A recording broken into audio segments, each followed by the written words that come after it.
अथ 37 सर्गः। नरवानरराजानौ स तु वायुसुतः कपिः, जाम्बवान् वृक्षराजश्च राक्षसश्च विभीषणः, अङ्गदो वालिपुत्रश्च सौमित्रिः शरभः कपिः, सुषेणः सह दायादो मैन्दो द्विविद एव च,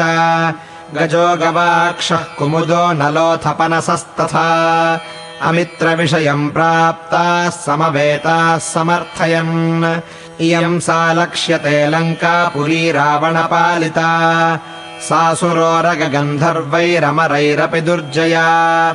कार्यसिद्धिम् पुरस्कृत्य मन्त्रयध्वम् विनिर्णये, नित्यम् सन्निहितो यत्र रावणो राक्षसाधिपः, अथ तेषु ब्रुवाणेषु रावणावरजो ब्रवीत्, वाक्यमग्राम्यपदवत्पुष्कलार्थम् विभीषणः, अनलः पनसश्चैव सम्पातिः प्रमतिस्तथा, गत्वा लङ्काम् ममामात्याः पुरीम् पुनरिहागताः,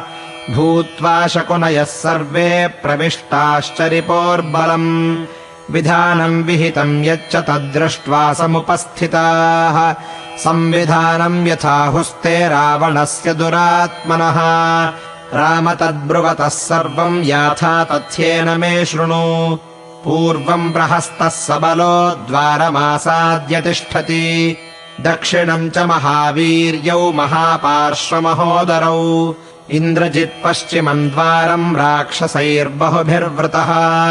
पट्टिशासिधनुष्मद्भिः शूलमुद्गरपाणिभिः, नानाप्रहरणैः शूरैरावृतो रावणात्मजः, राक्षसानाम् सहस्रैस्तु बहुभिः शस्त्रपाणिभिः, युक्तः परमसंविघ्नो राक्षसैः सह मन्त्रवित्, उत्तरम् नगरद्वारम् रावणः स्वयमास्थितः,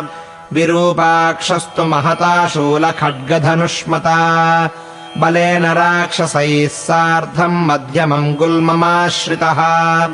एतानेवम् विधान् गुल्मान् लङ्कायाम् समुदीक्ष्यते, मामकामन्त्रिणः सर्वे शीघ्रम् पुनरिहागताः, गजानाम् 10,000 रथानामयुतम् तथा, हयानामयुते 2 च साग्रकोटिश्च रक्षसाम्, विक्रान्ता बलवन्तश्च संयुगेष्वाततायिनः, इष्टा राक्षसराजस्य नित्यमेते निशाचराः, एकैकस्यात्र युद्धार्थे राक्षसस्य विशाम्पते, परिवारः सहस्राणाम् सहस्रमुपतिष्ठते, एताम् प्रवृत्तिम् लङ्कायाम् मन्त्रिप्रोक्ताम् विभीषणः, एवमुक्त्वा महाबाहू राक्षसांस्तानदर्शयत्, लङ्कायाम् सचिवैः सर्वम् रामाय प्रत्यवेदयत्, रामम् कमलपत्राक्षमिदमुत्तरमब्रवीत्, रावणावरजः श्रीमान् रामप्रियचिकीर्षया, कुबेरम् तु यदा राम रावणः प्रतियुध्यति, 60,000 तदा निर्यान्ति राक्षसाः, पराक्रमेण वीर्येण तेजसा सत्त्वगौरवात्, सदृशा ह्यत्र दर्पेण रावणस्य दुरात्मनः, अत्र मन्युर्न कर्तव्यः कोपयेत्त्वान्न भीषये, समर्थो ह्यसि वीर्येण सुराणामपि निग्रहे, तद्भवांश्चतुरङ्गेण बलेन महतावृतम्, व्यूह्येदम् वानरानीकम् निर्मथिष्यसि रावणम्, रावणावरजे वाक्यमेवम् ब्रुवति राघवः,